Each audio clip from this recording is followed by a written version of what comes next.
سليماني على رأس اهتمامات مارسيليا الفرنسي. كشفت تقارير إعلامية فرنسية عن وضع نادي أولمبيك مارسيليا الدولي الجزائري إسلام سليماني على رأس قائمة اللاعبين المطلوبين للتعاقد معهم خلال فترة التحولات الشتوية القادمة بداية من جانفي من السنة الجديدة. وكشف موقع سبورتس المختص بمتابعة الرياضة الفرنسية عن قائمة 10 مهاجمين يسعى الفريق الفرنسي لضم واحد منهم في فترة الانتقالات المقبلة، وضمن القائمة أسماء عدة نجوم على رأسهم الدولي الجزائري إسلام سليماني لاعب ليستر سيتي الإنجليزي، وأيضا البولوني أركاديويتش ميليك مهاجم نابولي الإيطالي، والفرنسي كيفين جاميرو مهاجم فالنسيا الإسباني، فضلا عن المالي موسى ماريكا هداف بورتو البرتغالي. ويسعى نادي الجنوب الفرنسي تعاقد مع مهاجم هداف الميركاتو المقبل بتوصية مدربه البرتغالي أندري فيلاش باواش، وذلك في ظل المشاكل الهجومية الكبيرة التي عانى منها الفريق منذ بداية الموسم الجديد. وكان النادي الفرنسي اكتفى بتسجيل هدفين فقط خلال المباريات الستة التي خاضها الفريق في دوري المجموعات من رابطة أبطال أوروبا، هو ما جعله يحتل المركز الأخير في المجموعة الثالثة. ويتمتع سليماني بشعبية كبيرة لدى جماهير مارسيليا التي تضم في صفوفها عدد كبير من أبناء الجيل الثالث المهاجرين بالمنطقة شمال أفريقيا، حيث ترى فيه اللاعب القادر على مساعدة الفريق على تحقيق أهداف خلال الموسم الحالي. وتجدر الإشارة أن الأخير حل في المركز الثاني في استطلاع رأي قامت به صحيفة فرانس فوتبول بخصوص المهاجم الأنسب للفريق الفترة القادمة وراء أوليفيه جيرو هداف تشيلسي الإنجليزي ومنتخب فرنسا.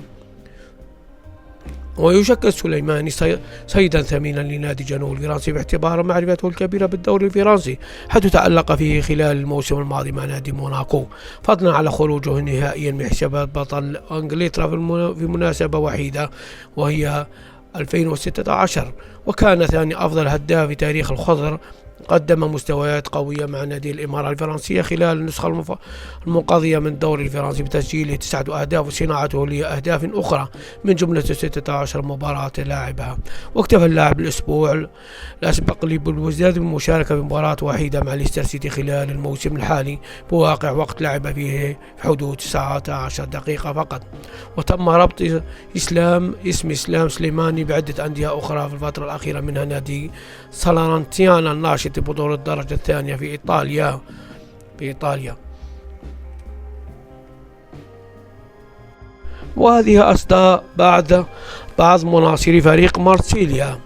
يقول أحمد غلالي هو جزائري مقيم بمارسيليا ومن الجيل الثاني الذي يعيش في مارسيليا. لماذا لا ننتدب لاعب مثل سليماني؟ إنه من الجالية الجزائر، إنه جزائري ونحن أكبر جالية في مارسيليا، وتعتبر مارسيليا فريق الجزائريين والعرب. لماذا لا نرى لاعب مثل سليماني يلعب في فريق مارسيليا؟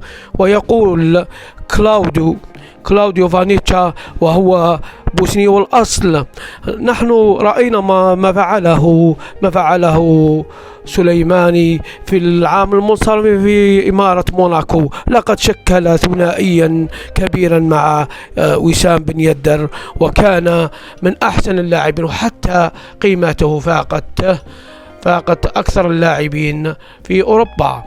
ويقول آخر: لماذا تحجم إدارة مارسيليا عن دفع مبلغ كهذا لضم لاعب مثل سليماني؟